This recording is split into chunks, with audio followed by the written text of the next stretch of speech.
Hey future millionaires, this is Phil from Next Chapter Financial Solutions and Services, and in this video we're going to do a recap of 10 things that you can be doing to prepare for retirement. After all, it is never too early to start preparing for retirement. Many of these things are not that hard to do. Before we jump into it, this is a fun point to point out. Many of these things can be done while living a very satisfying life along the way. So the number one thing you can do to start preparing for retirement early on is having a good understanding of your income. Understanding your income thoroughly, knowing what is coming in for both you and a life partner if you're married, and doing this jointly. Having an understanding of what's coming into your household will help you utilize the biggest item in building wealth and preparing for retirement, which is to say, having a clear understanding of your income. The number two item that will help you start building wealth and preparing for retirement is making a monthly budget and sticking to it. So now let's jump into number three. Now that you've got a detailed budget together and you know where all your income is coming from steps 1 and 2, you move into investing consistently. So your goal here is to invest 15% of your household income. This becomes really easy after you've paid off a lot of your debts and you have a good emergency fund. And you maintain doing this 15% of your income consistently. If you do this over the course of 15, 20, 30 years, you'll be a millionaire. So, did you know that after reading over a recent millionaire study, close to 48%, so almost half of these millionaires, attain millionaire status by simply investing consistently 15% of their income over the course of 15, 20, and 30 years. Now that you've gotten to the point where you are investing 15% consistently, you now move into step number 4. You develop a long-term vision for your investing. And you look at this as what it is. It's a marathon. You're going to invest consistently, month after month, year after year, and you're going to get there. And you have a long-term vision. So you have to have a long-term vision for these investments. And this will help you prepare for retirement. Because again, that's what this is, our whole entire article recap's about. It's about the 10 steps we should be taking to prepare for retirement and having that long-term vision. And you do it in a way that you can maintain your today life. So it's a long-term vision that helps support your short-term goals. Now, step number 5 to helping you prepare for retirement is living below your means. So what exactly does it mean to live below your means? Well, it comes down to this. You know all of your income, you have all of your expenses, you control your expenses, so you have extra income, excess from your income. And that excess, you invest at least 15% of it. Then you have some personal spending money too. So that's why it's so important to live below your means. Know all of your income, know all of your expenses, and control it in a way that you can save consistently, live consistently, and not go through a cycle of debt. Speaking of debt cycles, just keep in mind some of the things that really hit your income consistently that you want to control are, first, your housing costs to the best of your ability. You want to try to target this to be around 25% or less, give or take. And then from there, cars.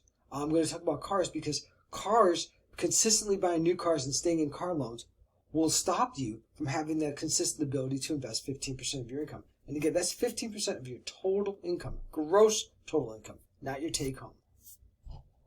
So now we move on to number 6. The number 6 thing you should be doing to prepare for retirement consistently every month is keeping your hands off your 401k. And what do we mean by keeping your hands off your 401k? You want to build up your 401k consistently. And you want to leave it alone and not withdraw it to pay off bills. When you withdraw it, you are reducing the balance, and therefore you are causing the balance to be lower, so the compound interest is on a lower amount. Even if you're paying back your 401k with a 401k loan, it's likely at a lower interest rate than what you would make if you had it invested.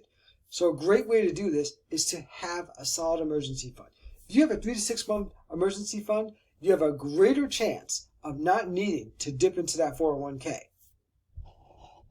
And before we move on from this topic, the other thing you should do is in your budget, start watching out for big expenses. If you're a homeowner and you see your roof is getting old, start saving for it.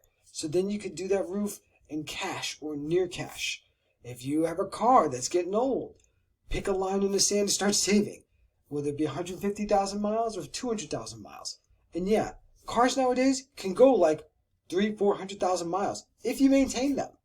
So have a budget that could help you save consistently. Also build up an emergency fund. In your budget, when I'm coaching someone, I always tell them, let's make sure you have some money to handle maintenance around your home and car maintenance. That way, it's not a surprise. Now on to number 7. Number 7 is stay away from get-rich-quick schemes. A good rule of thumb here is to invest in things that you fully understand. And that could be mutual funds, ETFs, and that's why we go over them so much in this channel, because I'm trying to help people learn about them, as well as budget. Now, if you want to invest in something that is a bit exotic, whether it be crypto or gold or something like that, you know what? If you're going to do 1%, great. But just don't sit there and do your whole 15% on that. Unless you really know what you're doing, you're probably going to get burnt. So please, don't get burnt by a get-rich-quick scheme. Invest in things that you understand. Invest in things that make sense. Invest in things that have a good track record. The number 8 thing that you should do when you're trying to prepare for retirement nice and early is have a plan. You want to have a plan, you want to stick to it, and you want to make updates to it. Why would you need to make updates? Hey, you get married, you need to make an update. Hey, you get divorced, you need to make an update. You have a big jump in pay, you need to make an update. You have a big drop in pay, you need to make the update. You paid off your house, you need to make an update. There are so many life factors that occur, you just need to make adjustments. But to all my future millionaires who are budget warriors, those are the ones who are updating the budget every month and they're just, going to battle. These updates are a no-brainer. But those of you new to the channel, here you go. It's just another reminder. Make updates. Life changes. You have kids. Kids grow up and move out. They're going to college. Got to make updates to your budget. Life changes pretty quickly, sometimes on a monthly basis. So having a good budget, having a good understanding of what you're going to use that money on will help you make the right updates so you could stay the course and prepare for retirement. This is a long-term game. So we really want to help you and help others prepare for the long term.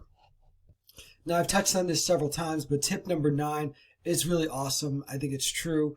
You've got to work together with your spouse if you're married. It is just true. This game of preparing for retirement and financial independence and financial strength is a team sport if you're married. Frankly, I've got to be honest with you, it is a team sport. If one person is not on board and they're kicking and screaming every month, it's a long, hard deal to maintain that over 20, 30, 40 years. The biggest advice here is to come together, get on the same page. Come together as a team. Get together on the big stuff.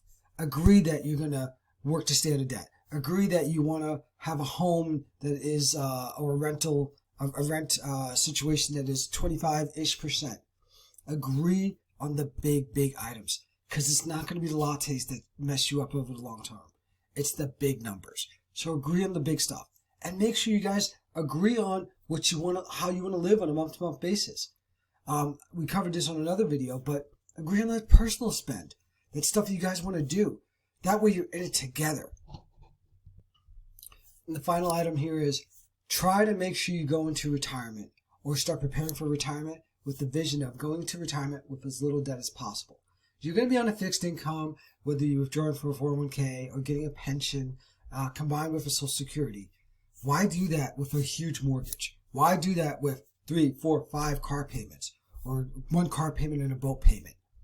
Go into it with as little as possible. You know what's a great way of doing that? Getting ahead of it.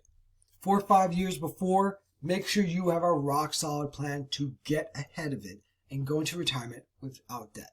Another thing that some people also do on a regular basis to prepare for retirement is meet with an investment professional, an investment advisor. We're not going to go deep into the pros and cons of that in this video, but it can be helpful for some people who need that guidance. This video is brought to you by Next Chapter Financial Solutions and Services. So please like, subscribe, and share with your friends. If you enjoyed this video, also drop a comment. It is our goal at Next Chapter to provide you with information to help you take action to improve your financial situation. Please check out our links on our Etsy page for printables and files to help you take action.